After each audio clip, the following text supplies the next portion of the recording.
A Hell's Angel was still a virgin at 40, until a lonely, obese woman begged to stay in his cabin during the storm.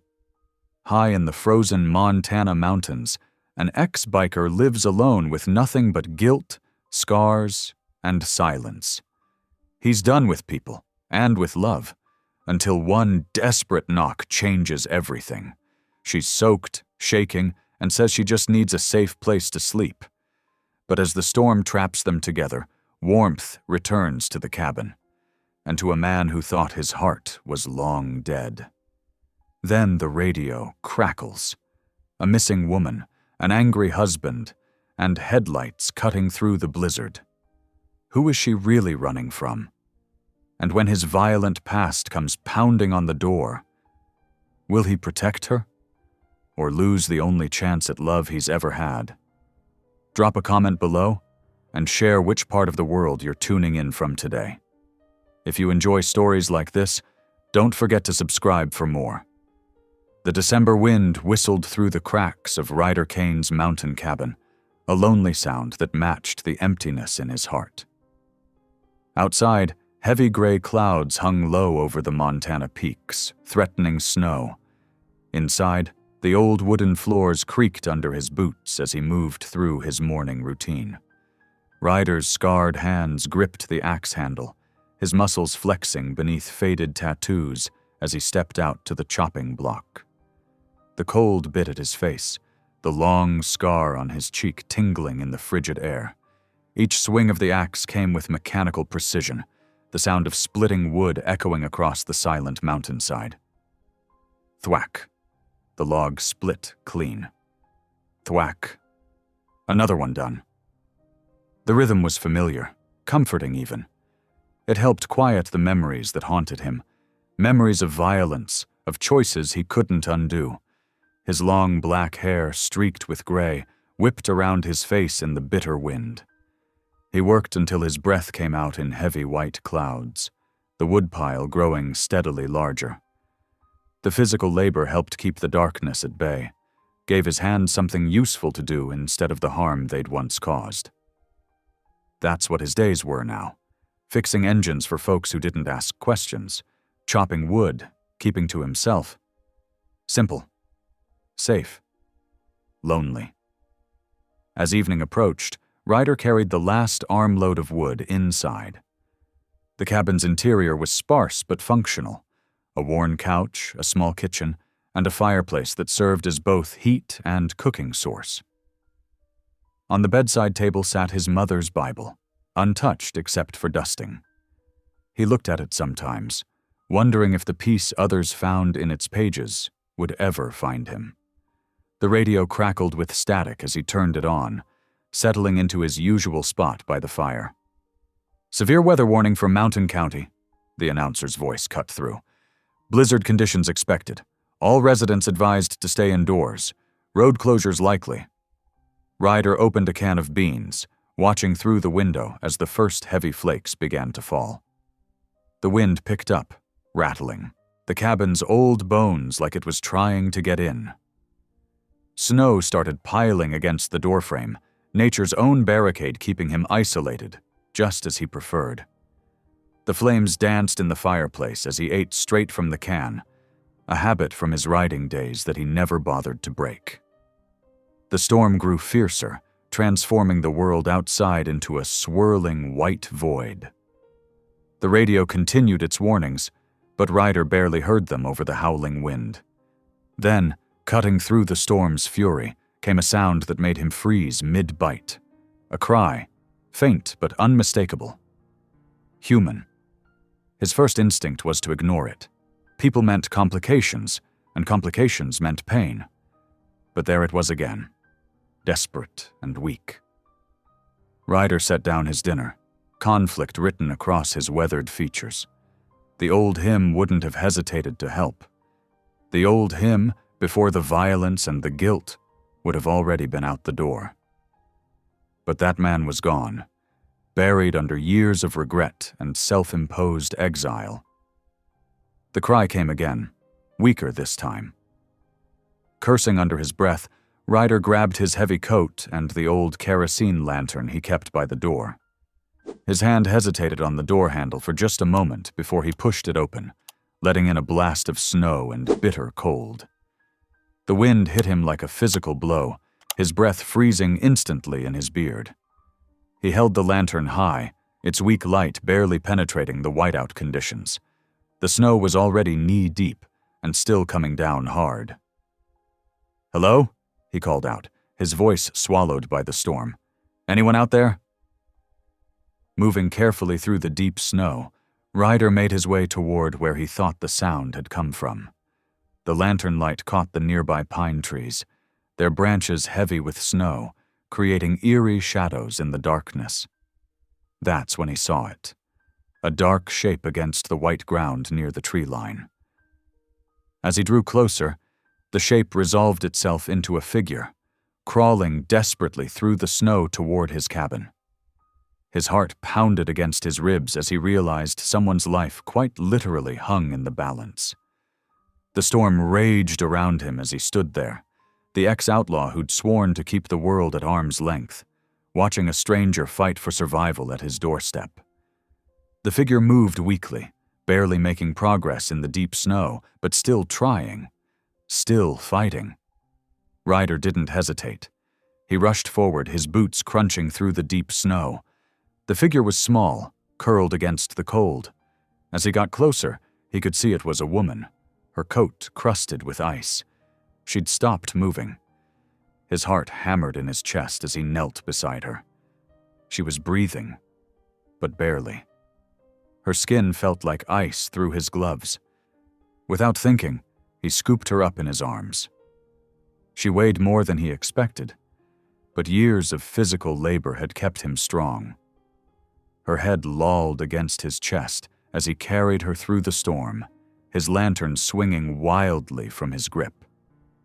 Inside the cabin, he laid her gently on the couch near the fire. The lamplight revealed a woman in her late 30s, her face round and peaceful despite the ordeal she'd just endured. Her clothes were soaked through, her brown hair plastered to her face. She shivered violently, even unconscious. Ryder stood there for a moment, uncertain. It had been years since he'd had anyone in his cabin, let alone a woman. He spotted her purse, half frozen and clutched in her hand. Carefully, he pried it loose and searched for identification. The wallet inside held a driver's license. Martha "Marty" Bell from Idaho. The photo showed the same gentle face, but with a smile. He set it aside and grabbed every blanket he owned, wrapping her carefully. The shivering continued, but seemed less violent. He added more wood to the fire, watching the flames leap higher. What was she doing out here, miles from anywhere in a blizzard? The question nagged at him as he heated water for coffee, keeping one eye on his unexpected guest. A soft moan from the couch caught his attention. The woman, Marty, was stirring, her eyes fluttering open. Confusion crossed her face as she took in the unfamiliar surroundings. "You're safe," Ryder said, his voice rough from disuse. "Found you in the snow." She tried to sit up, clutching the blankets around herself. "I'm so sorry," she said, her voice trembling. "My car, it broke down miles back. I just started walking, hoping to find help." Her eyes darted around the cabin, then back to him. "I didn't know where else to go." Ryder handed her a cup of coffee, careful not to touch her hands. "Where were you headed?" She wrapped her fingers around the warm mug, still shaking slightly. "Nowhere specific, just away." Her voice caught. "I needed somewhere safe to drive." The way she said "safe" made something twist in Ryder's gut. He recognized that tone, the sound of someone running from something. Or someone. "Storm's bad," he said gruffly, moving back toward the kitchen. "You can stay until it passes, that's all." "Thank you," she whispered. "I don't want to be any trouble." Before he could respond, she was pushing herself up from the couch, keeping the blanket wrapped around her shoulders. "Please, let me help. It's the least I can do." "Don't need help," he muttered, but she was already moving around his kitchen, picking up the few dirty dishes in his sink. "I insist," she said softly, and began washing them. Ryder watched, unsettled, as she moved through his space. She found a rag and wiped down his counters, straightened the few items on his shelves. All the while, she hummed quietly, old hymns he remembered from his childhood, before everything went wrong. He couldn't look at her directly. Something about her gentle presence made his skin prickle, like standing too close to a fire. She moved with quiet purpose, as if caring for his sparse cabin was the most natural thing in the world. The wind howled outside, rattling the windows. Marty found some canned soup in his cupboard and heated it on his wood stove, still humming those hymns. The domestic sounds and smells felt foreign in his cabin, which had known nothing but silence for so long. "Thank you," she said again, ladling soup into 2 bowls. "For saving my life out there." Ryder shrugged, uncomfortable with her gratitude. "Just didn't want a corpse on my doorstep," he muttered. She smiled then, a soft, knowing smile that seemed to see right through his gruff exterior. It unnerved him how easily she appeared to read him, this stranger who'd blown into his life like the storm outside. They sat before the fire, eating soup in silence. The wind continued to rage, throwing snow against the windows. Ryder kept his eyes on his bowl, but he could feel her presence beside him, warm and alive, and somehow both comforting and disturbing in its unfamiliarity. The silence between them wasn't heavy or awkward, but it held weight, like the snow building up outside, changing the landscape of his carefully ordered world. He didn't know what tomorrow would bring, but for now, the storm raged on, keeping them both in this moment, sharing soup and warmth while the world outside turned white. Morning came, but the storm showed no signs of letting up. The radio crackled with static as Ryder adjusted the dial, trying to catch the weather report. Finally, a clear voice broke through. All mountain roads would remain closed for at least another 2 days due to dangerous conditions. Marty stood at the window, watching the endless white swirl past. "Well," she said with a small smile, "looks like you're stuck with me a bit longer." Ryder grunted in response, but something in his chest tightened at her words. He wasn't used to having anyone in his space, let alone someone who filled it with such life.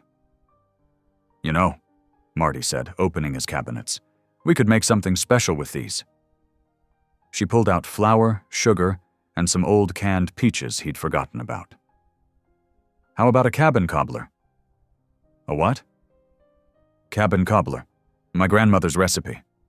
She was already measuring flour into a bowl. "Though I don't see a whisk or a mixing spoon." Ryder watched as she rummaged through his sparse kitchen tools.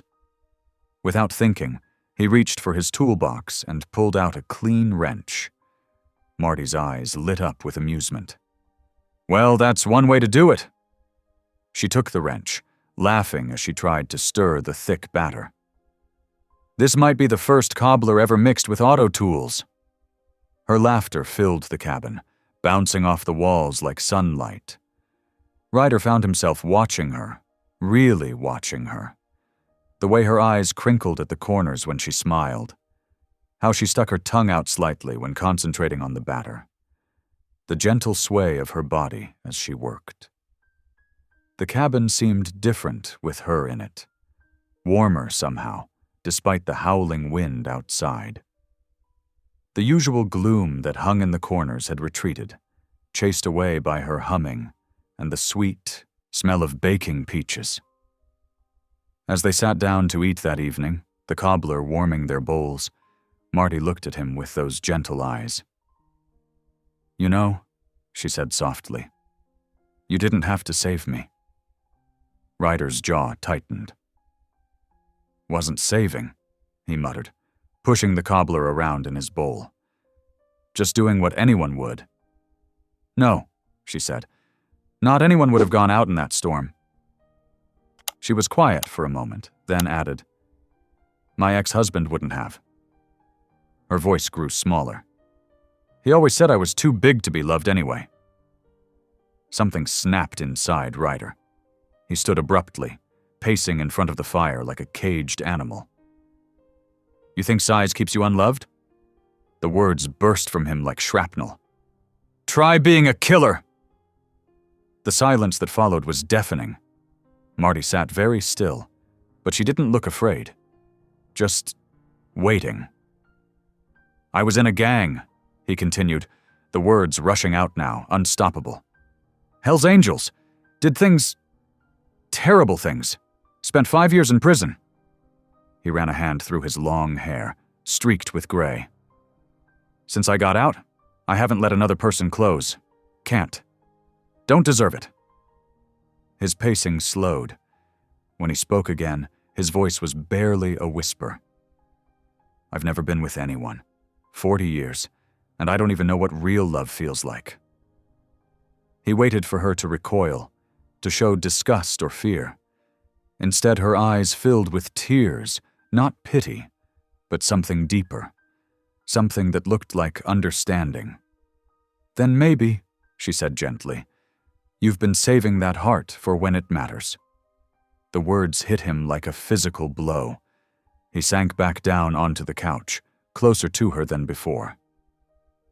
Neither spoke for a long time, but the silence felt different now, like a shared blanket warming them both.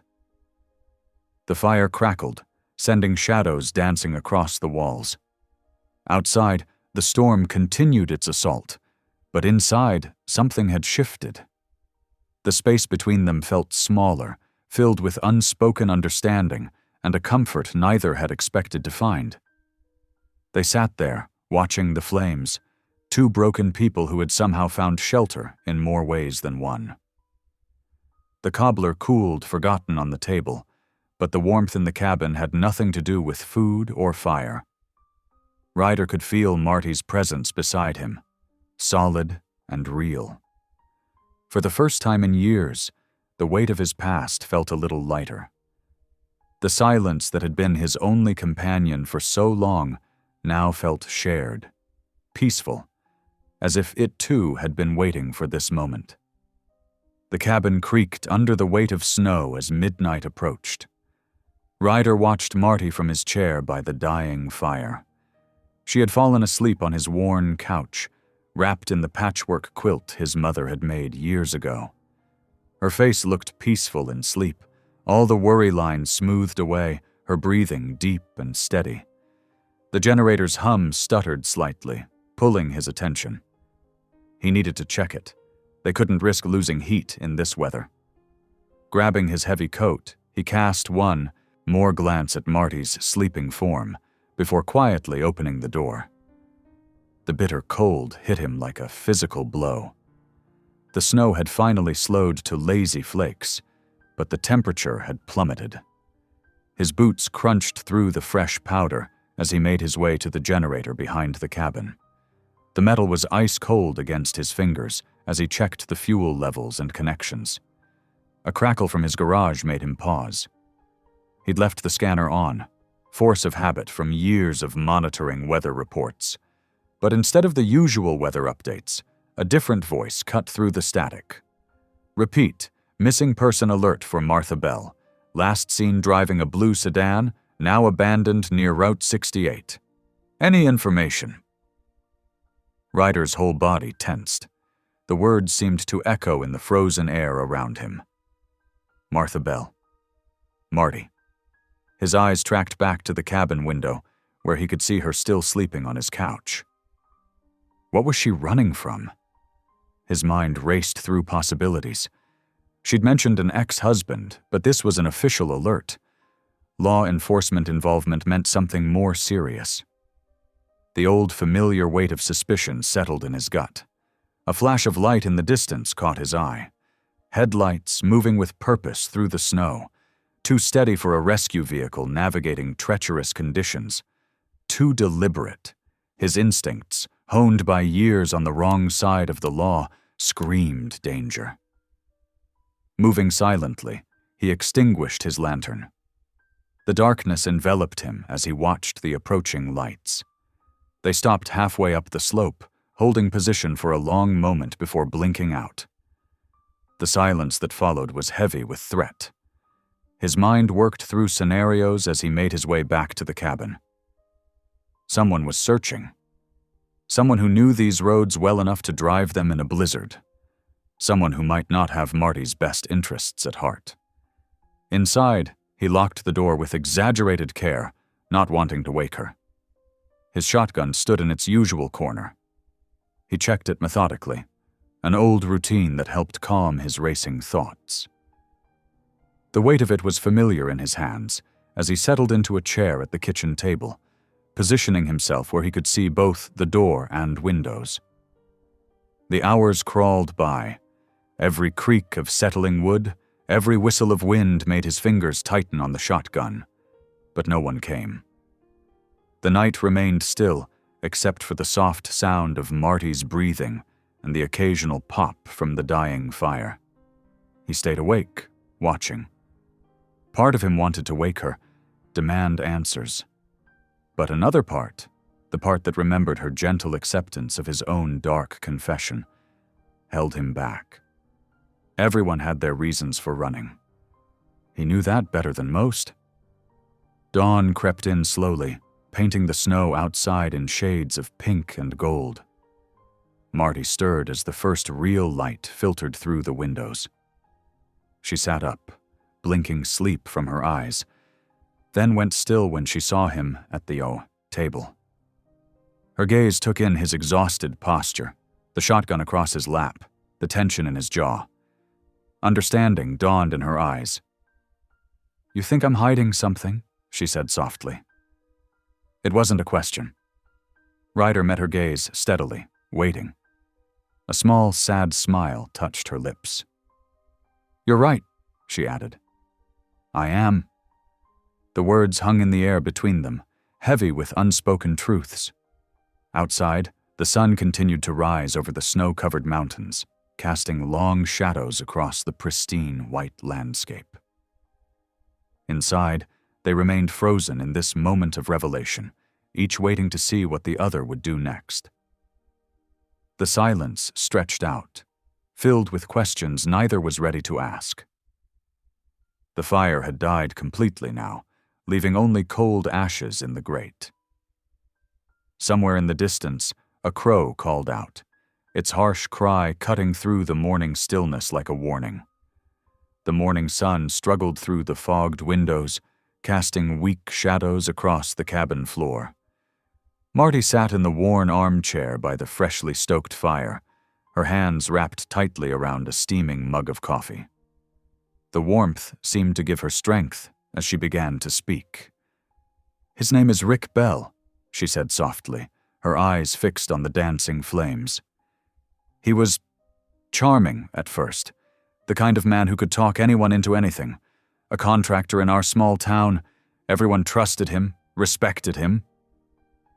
Ryder remained silent, leaning against the wall with his arms crossed, listening intently as she continued. "The control started small. Comments about my clothes, suggestions about who I should be friends with. Then it got worse." Her voice trembled slightly. "He'd check my phone, time my trips to the grocery store. If dinner wasn't perfect, he'd throw it in the trash and make me watch him eat takeout alone." She took a shaky breath. "I kept thinking if I just tried harder, loved him better, maybe—" Her fingers tightened around the mug. But nothing was ever enough. The verbal abuse got worse. Then came the pushing, the grabbing. Ryder's jaw clenched, a muscle twitching beneath the scar on his cheek. "The final straw was 2 weeks ago." Marty's voice dropped to barely above a whisper. "I'd gained some weight, stress eating, I guess. He threw a cast-iron skillet at my head, missed by inches. That's when I knew, next time he wouldn't miss." She wiped her eyes with the back of her hand. I waited until he left for work, sold my jewelry at a pawn shop 2 towns over, packed what I could fit in my car and just drove. Headed for Canada. Thought maybe I could start over somewhere new. The silence that followed was heavy with understanding. Ryder pushed himself off the wall and walked to the window, his reflection ghostly in the frosted glass. You don't have to worry, he said finally, his voice rough but gentle. I won't turn you in. Marty looked up at him, relief washing over her face. Thank you, she whispered. You can stay until the storm passes. At least. He turned to face her. Car needs digging out anyway. A small smile tugged at her lips. Speaking of which. They bundled up in layers of mismatched winter gear, Marty wearing one of Ryder's old coats that practically swallowed her whole. Outside, the world was blindingly white, the snow piled high around the cabin. They worked together with shovels, clearing a path to where her car sat half buried in the drifts. The physical labor felt good, purposeful. At one point, Marty lost her footing on a patch of ice, pinwheeling her arms wildly before landing with a soft oof in a snowbank.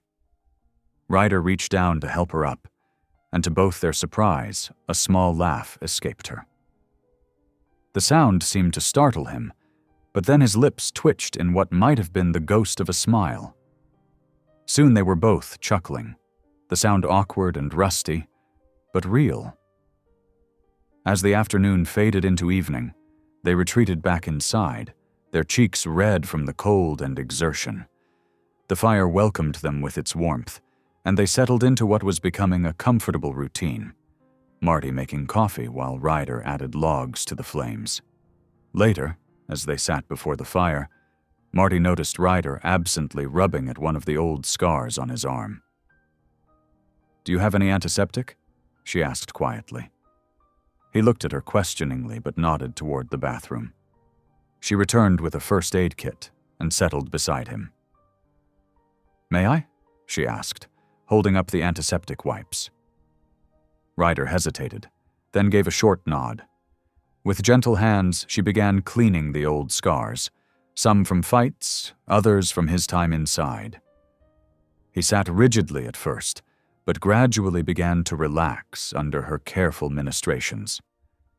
When she reached to clean the prominent scar on his cheek, he flinched instinctively, but instead of pulling away, he remained still, allowing her to tend to it. Her touch was feather-light, full of compassion rather than pity. As the night deepened around them, their conversation turned to matters of faith. The fire crackled softly as they shared their struggles with belief. I used to pray every night, Marty admitted, her voice quiet. But somewhere along the way, I just stopped. It felt like no one was listening anymore. Ryder stared into the flames. Never learned how, he confessed gruffly. Never saw the point. Marty was quiet for a moment, then reached for his rough hands. He allowed her to fold them together, though his posture remained stiff. It doesn't have to be complicated, she said softly. Sometimes the simplest prayers are the most honest. She demonstrated, closing her eyes. Thank you for this roof. Ryder watched her face in the firelight, then slowly closed his own eyes.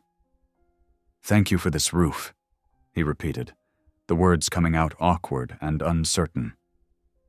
When he opened his eyes, Marty was smiling, a real smile that reached her eyes and seemed to fill the cabin with warmth. Something shifted in the atmosphere, as if a long frozen spring had begun to thaw. The simple prayer hung in the air between them, a small but significant step toward something neither of them could yet name. The fire popped and settled, sending sparks up the chimney.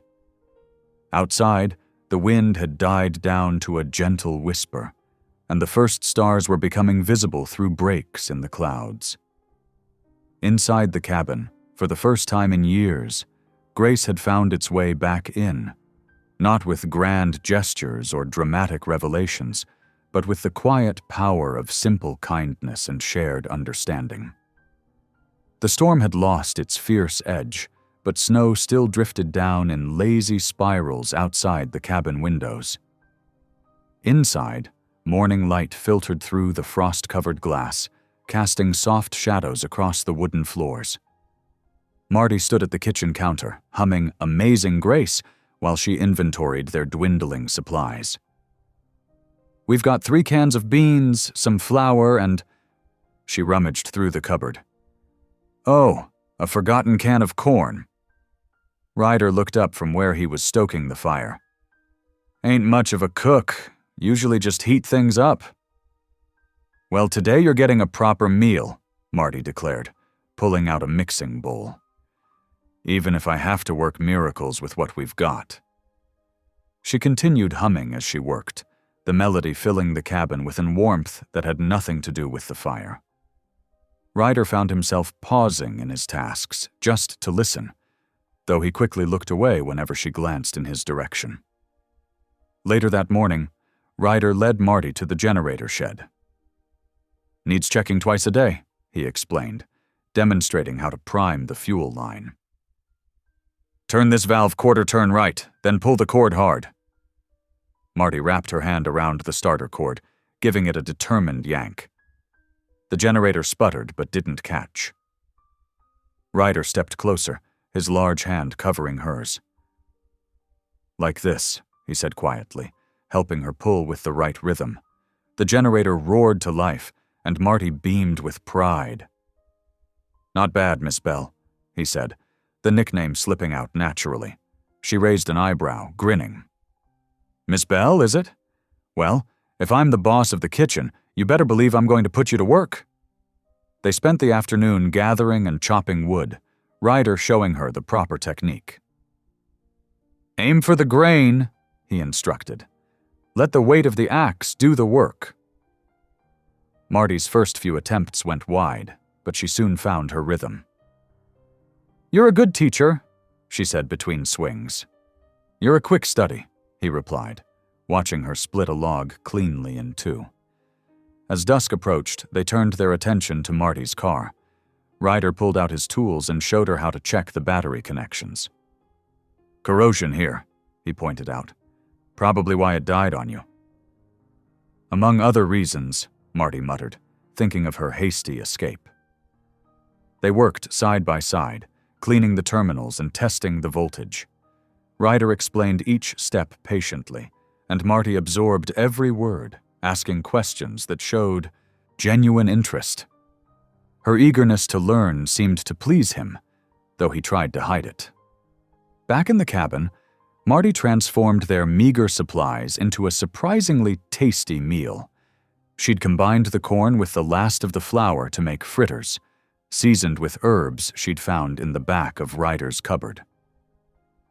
"Where'd you learn to cook like this?" Ryder asked, taking another bite. "Necessity," she smiled. "When you're watching every penny, you learn to be creative." "Better than my usual fare," he admitted. "You mean opening a can isn't gourmet cooking?" she teased. He ducked his head, but she caught the slight upturn of his lips. "Guess I needed a boss in the kitchen after all." As they cleaned up after dinner, Marty shared stories about her volunteer work at the homeless shelter back in Idaho. "It wasn't much," she said, drying a plate. "Just serving meals, sorting donations. But it felt good to help, you know." Ryder was quiet for a long moment, stacking firewood by the hearth. "Used to think helping people was just weakness," he said finally, his voice low. "Now I ain't so sure." Marty set down her dish towel and turned to face him. "What changed your mind?" He met her eyes briefly before looking away. "Maybe seeing how strength can come in different ways." The evening settled around them like a comfortable blanket as they sat before the fire. Marty had found an old deck of cards, and they played several rounds of gin rummy, their competitive banter filling the cabin with easy laughter. "You're cheating," Ryder accused good-naturedly as Marty won another hand. "Can't help it if I'm just naturally talented," she shot back, shuffling the cards with exaggerated flair. As the night deepened, their conversation drifted to quiet topics, punctuated by the soft pop and crackle of the fire. The storm had gentled to occasional flurries, visible through the window in the glow of the porch light. Marty yawned, her eyes growing heavy. Without thinking, she leaned against Ryder's solid shoulder. He tensed for a moment but didn't pull away. Gradually, his muscles relaxed, and he allowed himself to sink back into the old armchair. The fire cast dancing shadows on the walls as their breathing slowed and synchronized. Outside, the last snowflakes of the storm drifted down, glinting like stars in the darkness. Inside, two souls who had known too much loneliness found comfort in simple presence, falling asleep to the gentle rhythm of shared warmth and newfound trust. Marty's hymns from earlier seemed to echo in the peaceful silence, a quiet benediction over the scene.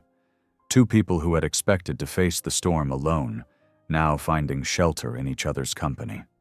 The morning sun crept through the frost-etched windows, painting golden paths across the cabin floor. Ryder stirred first, momentarily disoriented by the warmth against his side. Marty was still asleep, her head resting on his shoulder, her breathing soft and steady. He couldn't remember the last time he'd been this close to another person without feeling the need to retreat. The brightness of the day slowly filled the cabin, and Marty began to stir. She blinked, then sat up quickly, looking embarrassed. "Oh, I'm sorry, I didn't mean to." "It's all right," Ryder said, and to his surprise, he found himself smiling. The expression felt foreign on his face, like trying on clothes that hadn't fit in years. But somehow it felt right. Marty noticed the smile and returned it, her eyes crinkling at the corners. "Well, good morning to you too," she said, stretching. "How about some breakfast? I saw you had some pancake mix in the cupboard." "Haven't used that in ages," he admitted. "Probably expired." "Only one way to find out," she said cheerfully, already heading to the kitchen. "Worst case, we'll have some very interesting pancakes." The kitchen soon filled with the warm scent of cooking. Sunlight poured through the window, making the snow outside gleam like diamonds. Ryder found himself watching Marty as she moved around his kitchen, humming softly while she worked. She tied her hair back with a piece of string, and flour dusted her cheek. "You're staring," she said, without turning around. "Just making sure you don't burn anything," he replied, but his tone was light. She laughed, flipping a perfectly golden pancake. "I'll have you know I haven't burned breakfast in at least 2 weeks." They sat by the window to eat, watching the sun climb higher over the snow-covered landscape. The pancakes were surprisingly good, even with the ancient mix. Ryder couldn't remember the last time he'd had a proper breakfast that wasn't cold cereal or toast. "This is nice," Marty said softly, breaking the comfortable silence. "Peaceful." Ryder nodded, understanding exactly what she meant. Peace wasn't something either of them had known much of lately. After breakfast, they bundled up to work on Marty's car. The air was crisp and clean, the storm having swept away all the clouds. Their boots crunched in the fresh snow as they made their way to the garage. "Battery's looking better," Ryder said, checking the connections they'd cleaned the day before. "But the alternator might need some attention." As they worked, conversation flowed more easily than before. Maybe it was the bright day, or maybe it was the lingering warmth from their shared breakfast. But Ryder found himself opening up. "Used to work on bikes, mostly," he said, adjusting a bolt. "Back when I rode with the angels."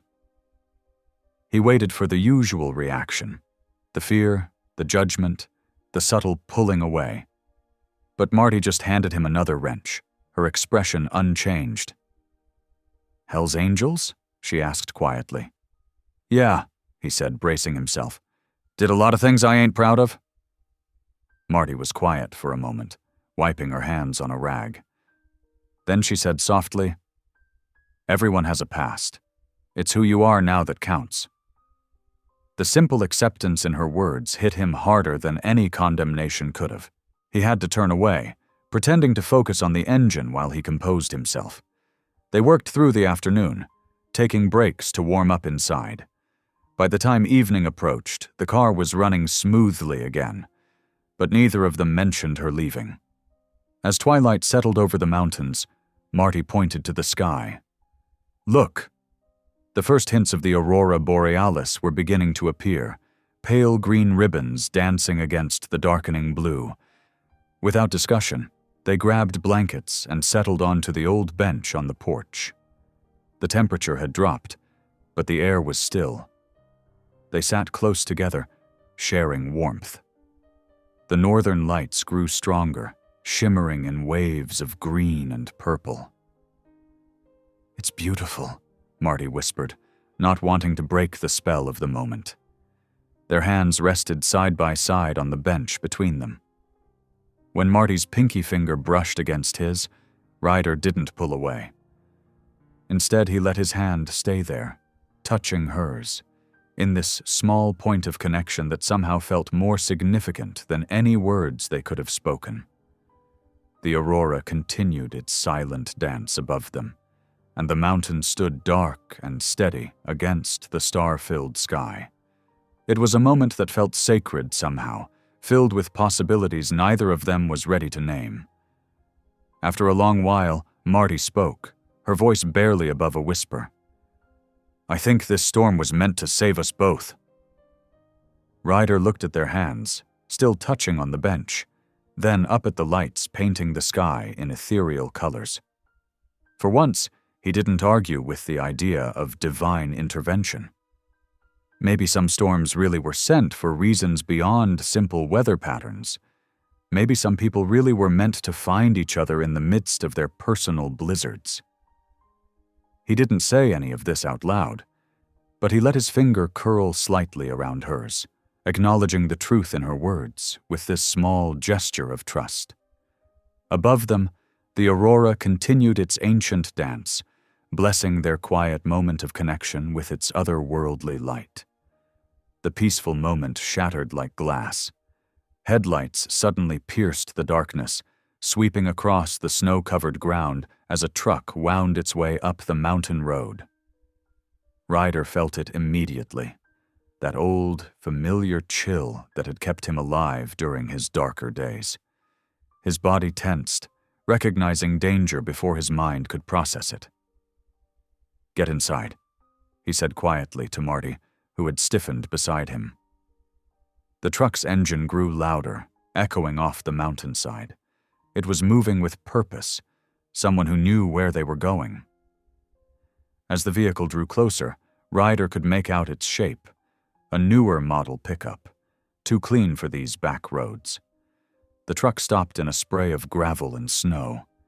The headlights stayed on, creating harsh shadows across the cabin's front. When the driver's door opened, Ryder knew. Even before the man stepped into the light, something in his swagger told the whole story. Rick Bell emerged from the truck, his contractor's build obvious even through his heavy winter coat. His face wore the kind of smile Ryder recognized from his past, the smile of a man who enjoyed hurting others. Martha, Rick's voice boomed across the yard, shattering the mountain silence. Get your sorry self out here! Ryder moved forward, boots crunching in the snow. He positioned himself between Rick and the cabin door, standing straight despite the cold. His voice came out low and steady. You need to leave. Rick's eyes narrowed as he took in Ryder's appearance. The long hair, the tattoos visible at his neck, the scar running down his cheek. His smile turned cruel. Well, what kind of trash did you run to, Martha? Some mountain man reject? Behind Ryder, the cabin door creaked open. He could feel Marty's presence without turning around. "How did you find me?" Her voice trembled but held firm. Rick laughed, the sound ugly in the pristine night air. "You really think I wouldn't? Police report about your abandoned car was all it took. Small towns talk, Martha, especially about fat runaways who don't know their place." Ryder's hands began to shake. Not from fear, from rage. Pure, burning rage that he hadn't felt in years. His fists curled at his sides as memories flooded back. The crack of bones, the taste of blood, the rush of violence that had once been as natural as breathing. Rick noticed the reaction and stepped closer, his sneer deepening. "What's wrong, Scarface? Did she tell you she was some innocent victim? That's her favorite story. Truth is, she's nothing but a—" Ryder's body moved before his mind could stop it. One step forward, weight shifting to his back foot, fist drawing back, just like riding a bike, the old violence coming back smooth as silk. "Ryder, no!" Marty's hand caught his arm, her touch burning through his jacket. "Please," she whispered, "don't let him drag you back there. You're not that person anymore." The words hit him like ice water. His fist trembled in midair as tears burned his eyes, not from weakness, but from the weight of choice, of who he was versus who he wanted to be. Slowly, deliberately, he lowered his hand. Rick's laughter cut through the night. "That's right, back down. She's got you trained already, huh? Don't worry. She'll run back to me. She always does. Nobody else wants damaged goods." He turned and walked back to his truck, each step confident and mocking. The engine roared to life, and the truck reversed in a spray of snow. As it disappeared down the mountain road, Rick's words hung in the frigid air like poison. Ryder stood frozen until the sound of the engine faded completely. Then his legs gave out. He dropped to his knees in the snow, barely feeling the cold seeping through his jeans. His breath came in ragged gasps that had nothing to do with the mountain air. "I'm sorry," he whispered, though he wasn't sure to whom, Marty, God, or his own better angels. "I wanted to. I almost—" "But you didn't," Marty said softly behind him. "That's what matters."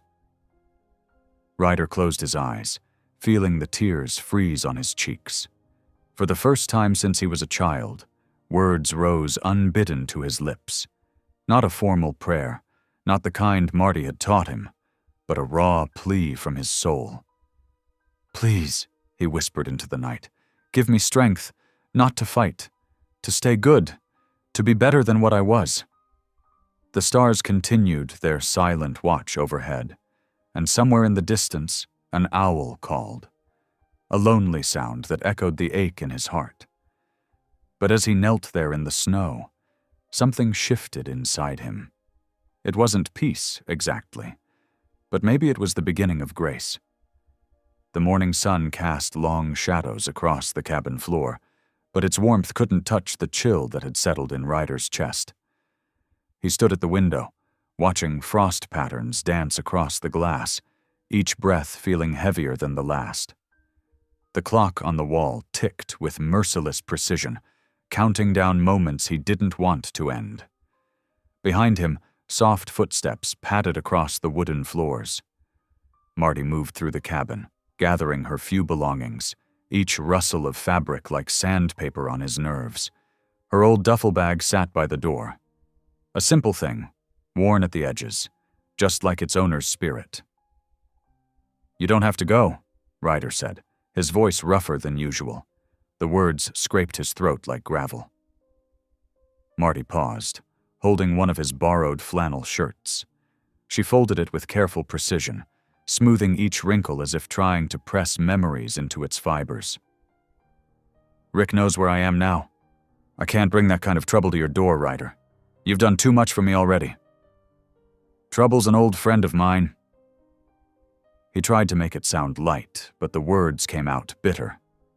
She set the shirt down and walked over to him, her steps quiet but determined. "That's exactly why I have to go. You've worked so hard to build this peaceful life. I won't be the reason you slip back into violence."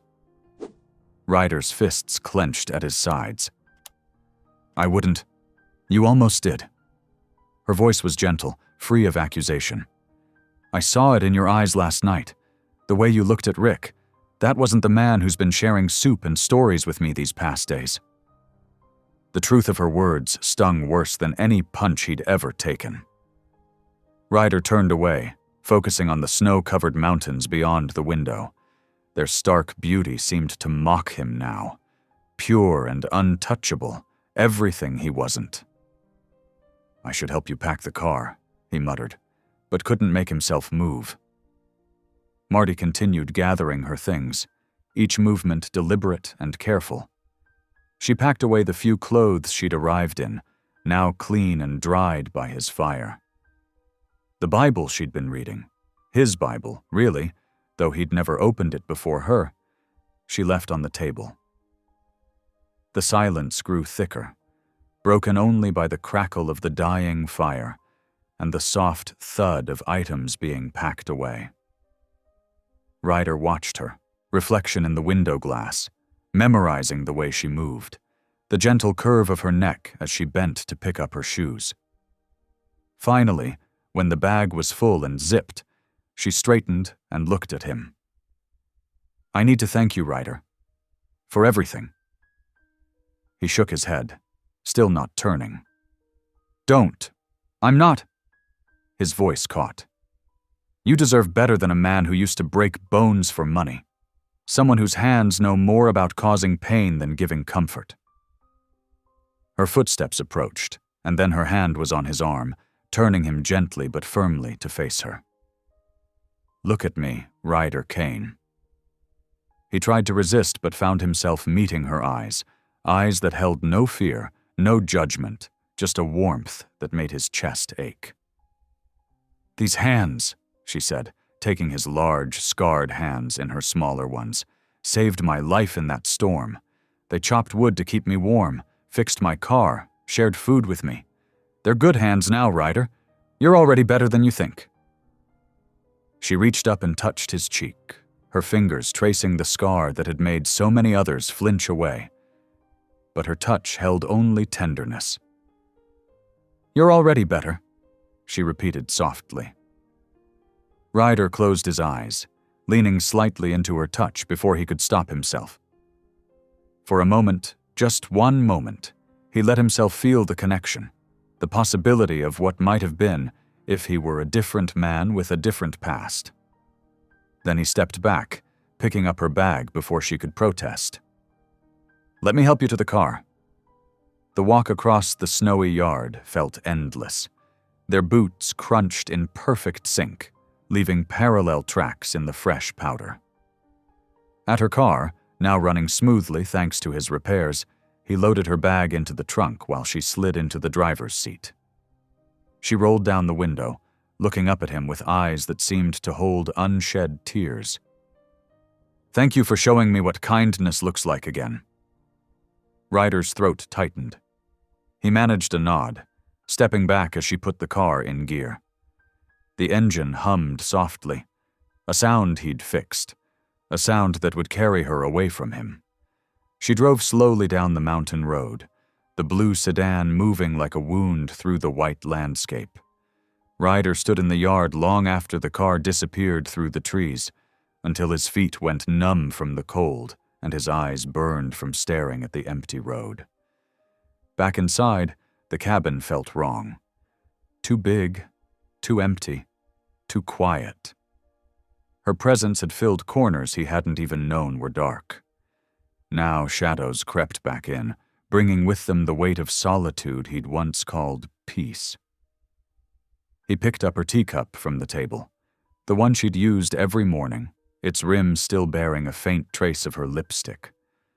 The porcelain felt delicate in his rough hands, like a bird's hollow bones. He carried it to his chair by the fire, sinking down heavily. The flames had died to embers, but he couldn't bring himself to add more wood. Instead, he sat in the growing cold, holding her cup, remembering the way. She'd hummed hymns while washing dishes, The sound of her laughter when she'd tried to teach him to dance, the gentle way she'd touched his scars without fear. For the second time in 24 hours, prayer came to his lips unbidden. Not the formal words she'd taught him, but something raw and real, spoken into the silence she'd left behind. "Please," he whispered, his voice rough with emotion, "keep her safe. Wherever she goes, whatever happens, just keep her safe." The words hung in the air like smoke, and Ryder Kane, once feared enforcer of the Hells Angels, now just a man with an empty teacup and an aching heart, sat vigil as the day grew darker around him. 2 days crawled by like years in Ryder's empty cabin. The silence that had once been his refuge now felt like a weight pressing down on his chest. He moved through his routines mechanically, chopping wood, checking the generator, heating canned soup. But everything felt hollow without Marty's presence. The old radio crackled in the background, more for company than news. He'd gotten used to leaving it on after she left, remembering how she'd hum along with the gospel songs on Sunday mornings. He was stirring a pot of coffee when the news bulletin cut through the static. Local contractor Rick Bell has been arrested following a violent assault on a woman outside the Pine Valley Diner. The victim has been transported to County Memorial Hospital. Her condition is... The coffee pot clattered to the floor, dark liquid spreading across the wooden planks like spilled ink. Ryder's hands shook as he turned up the volume, but they'd already moved on to weather reports. "Marty," he whispered, his heart pounding so hard it hurt. Without thinking, he grabbed his leather jacket, the one he hadn't worn since leaving the gang. His boots left wet tracks through the spilled coffee as he ran to the garage, throwing open the door with enough force to rattle the walls. There, under a tarp covered in dust, sat his old Harley Davidson. He'd kept it maintained out of habit, but hadn't ridden it in 5 years. Too many memories. Too much temptation to return to his old life. Now his hands moved with desperate purpose, yanking off the cover. The chrome still gleamed beneath the dust, like sin waiting to be polished. He ran his fingers over the handlebars, remembering the last time he'd gripped them, the night he'd decided to leave the Hells Angels forever. "Lord," he muttered, surprising himself with the prayer, "I know I ain't got no right to ask for help, but please, please let her live." The engine roared to life on the first try, as if it had been waiting for this moment. Ryder swung his leg over the seat, muscle memory taking over despite the years.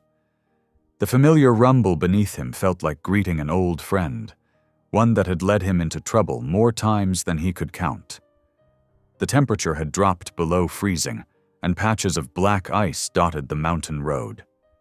Snow began to fall as he descended, thick flakes catching in his beard and eyelashes. The wind cut through his jacket like knives, but he barely felt it. His mind was fixed on Marty, her gentle smile, her quiet strength, the way she'd touched his scars without flinching.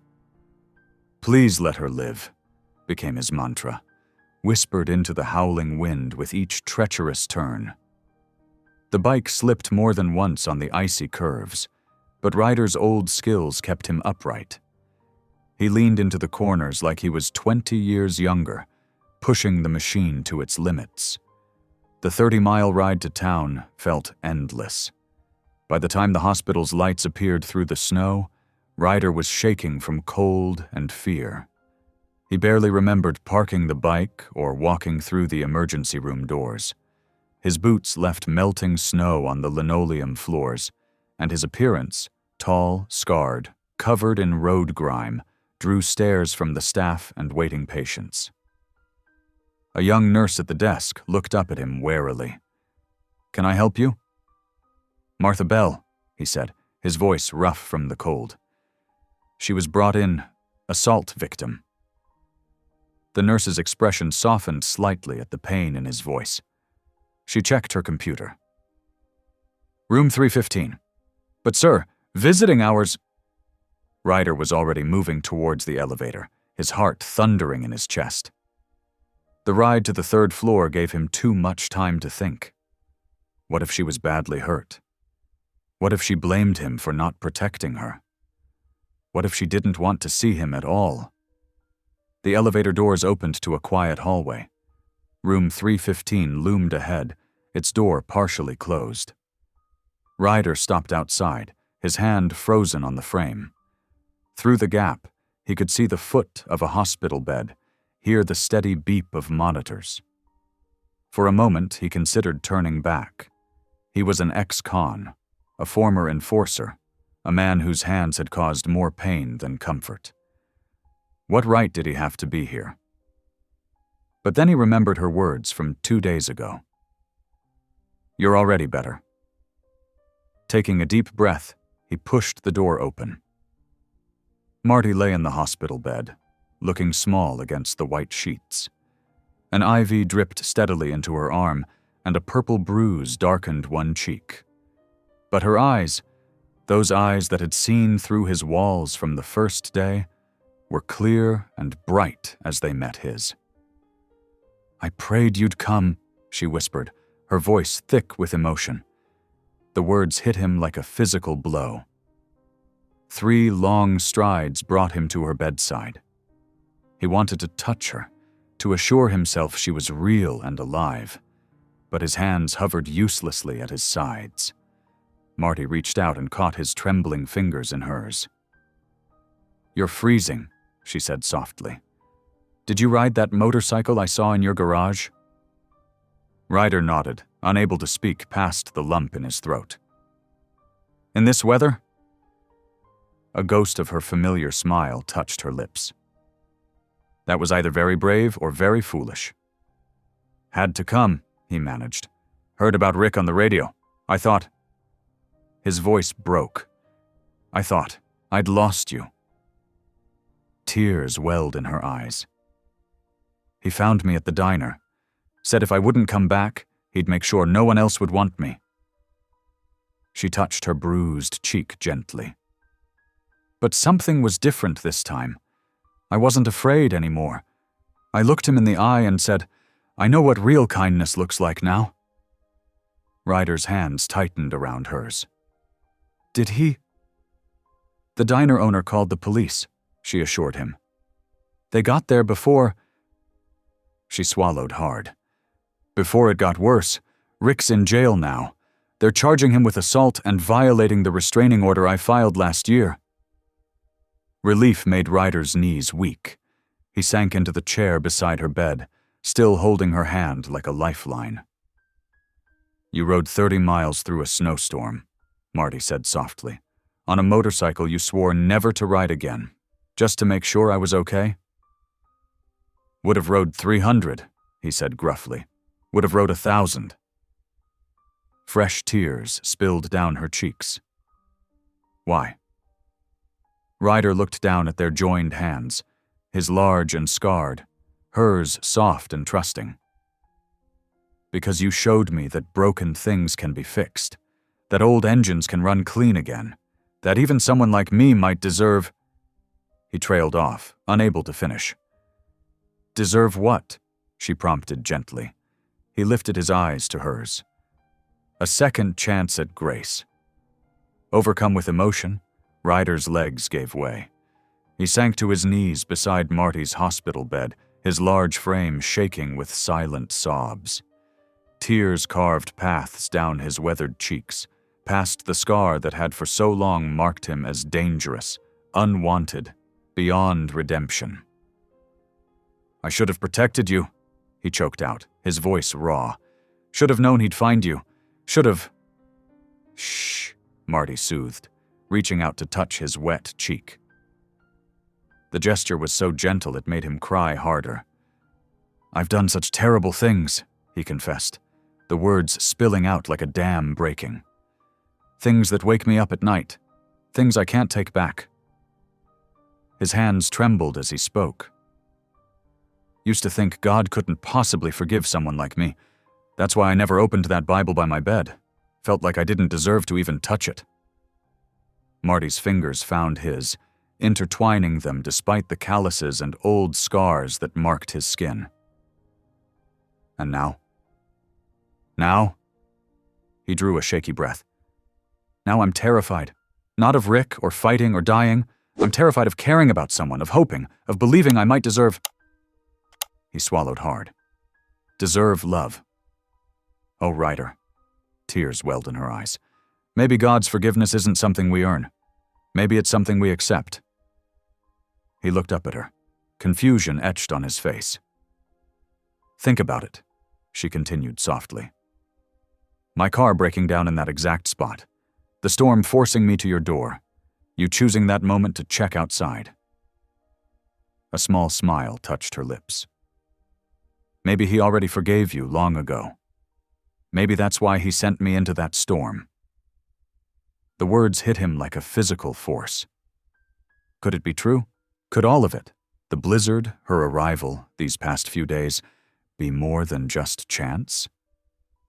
When I was in the gang, he said quietly, we had a saying, nothing happens by accident. Meant it as a threat back then, but maybe... His voice grew thoughtful. Maybe it means something different now. They talked through the night, their voices low in the quiet hospital room. About second chances, about the possibility of redemption, about what it meant to start over. Marty shared her dreams of opening a small bakery. Ryder admitted he'd always wanted to teach motorcycle repair to troubled kids. Give them somewhere to belong that isn't a gang, he explained. Show them how to build something instead of destroy it. As dawn approached, Marty's eyes grew heavy, but she was still smiling. That cabin of yours needs work, she mused sleepily. The roof leaks something awful. Only if we fix it together, Ryder replied, without hesitation. Then he realized what he'd said, what he was offering, and held his breath. But Marty's smile just grew wider. Together, she repeated softly. I liked the sound of that. The morning sun was starting to paint the hospital room in soft gold when Ryder finally stood to leave. He'd never kissed anyone before, had never wanted to, never felt worthy of such tenderness. But now, moving slowly, giving her time to pull away if she wanted, he leaned down and pressed his lips to her forehead. It was brief, gentle, almost reverent. I'll be back, he promised, his voice rough with emotion. Got some ideas about where we go from here. Just need to make a few arrangements. I'll be here, she answered, touching the spot where he'd kissed her. Praying for both of us. Ryder paused at the door, looking back at her. The morning light made her glow, despite the bruises. She looked like hope personified, like grace made flesh, like a future he never thought he'd have. Thank you, he whispered, for showing me what real faith looks like. Then he stepped into the hallway, already forming plans in his mind. Plans that involved permits and paperwork, plans about converting his garage into a workshop for troubled teens, plans about adding a proper kitchen to the cabin, plans that, for the first time in his life, included someone else. The Montana winter painted the mountains white again, but this Christmas Eve felt different. The old cabin that once stood as a testament to loneliness now glowed with warmth and purpose. Fresh pine green paint covered its weathered walls, and a hand-carved wooden sign swung gently in the evening breeze. Grace Haven, a place to begin again. Inside, the transformation was even more striking. Where silence once ruled, laughter and conversation filled every corner. A 7-foot Christmas tree, decorated with handmade ornaments from the community, sparkled near the window. The aroma of freshly baked bread wafted from the newly renovated kitchen, mixing with the scent of pine needles and cinnamon. Ryder Kane stood by the fireplace, watching the scene before him with quiet amazement. His long hair was now neatly tied back, and though the scar still marked his cheek, it seemed softer somehow, more like a reminder of grace than of sin. He wore a clean flannel shirt instead of his old leather jacket, and a simple gold wedding band glinted on his finger.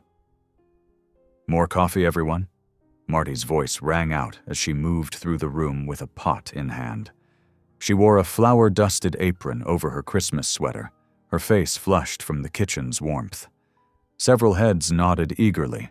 3 truckers caught in the snow, a young couple whose car had broken down, and 2 local men who'd become regulars at Ryder's weekly prayer circles. "The bread should be ready in 15 minutes, she announced, earning appreciative murmurs from their guests. Ryder watched his wife work her magic, still amazed at how naturally she created an atmosphere of belonging. The kitchen that had once held nothing but canned beans now served as the heart of their ministry. Under Marty's guidance, it produced not just meals but healing, feeding bodies and souls alike. "Brother Kane," called out Mike, one of the local men, "mind if we start the prayer circle early tonight? Got some things weighing heavy?" Ryder nodded, moving to the circle of chairs they'd arranged earlier. What had started as informal conversations about redemption had grown into a weekly gathering of men seeking to change their lives. Some were former inmates, others battling addictions or violent pasts. All found understanding in Ryder's steady presence and hard-won wisdom. "Ain't nothing too heavy for Grace to lift," Ryder said, his voice carrying the quiet authority of someone who'd walked through darkness and found light. "That's what this place is about." The men gathered, heads bowed. Ryder remembered his first stumbling prayers a year ago, how foreign the words had felt. Now they flowed naturally, shaped by gratitude and purpose. "Lord," he began, "we thank you for bringing us together on this holy night, for showing us that no heart is too scarred for your love, no past too dark for your light." As they prayed, Marty slipped back into the kitchen to check on her bread. The space had been completely renovated, with new counters and a double oven that could handle the growing demands of their ministry.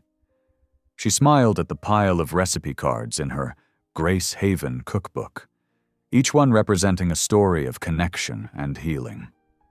Later, as their guests settled in for the night in the newly added rooms, Ryder and Marty stepped out onto the porch. The snow fell softly, each flake catching the golden light that spilled from their windows. Ryder wrapped his arm around her waist, drawing her close against the cold. "Remember that night?" he murmured, looking out at the darkness where he'd found her in the snow. "Never thought a storm could change everything." Marty leaned her head against his shoulder, her hand finding his. "God works in mysterious ways," she said softly. "Sometimes through blizzards." "Guess that storm was the best thing that ever happened to me," Ryder admitted, his voice thick with emotion. "Brought me you, brought me purpose, brought me back to faith." They stood together, watching the snow transform their mountain into a winter wonderland. The porch light cast a warm glow into the darkness, a beacon for any other lost souls seeking shelter. Just as that light had once guided Marty to safety, it now served as a symbol of hope for others, a reminder that no one was beyond redemption's reach. Behind them, the cabin hummed with life and purpose. Tomorrow would bring Christmas celebrations, more travelers, more opportunities to share their story of grace. But for now, they simply held each other, grateful for the storm that had brought them together and the faith that had made them whole. Their breath mingled in the cold air as they watched the snow fall. 2 souls once lost now found, their light glowing steadily in the darkness, showing others the way home. Thank you for listening. Stories connect us in the most unexpected ways. If you felt that spark today, make sure you're subscribed. I share a new one daily, and the next might change your day.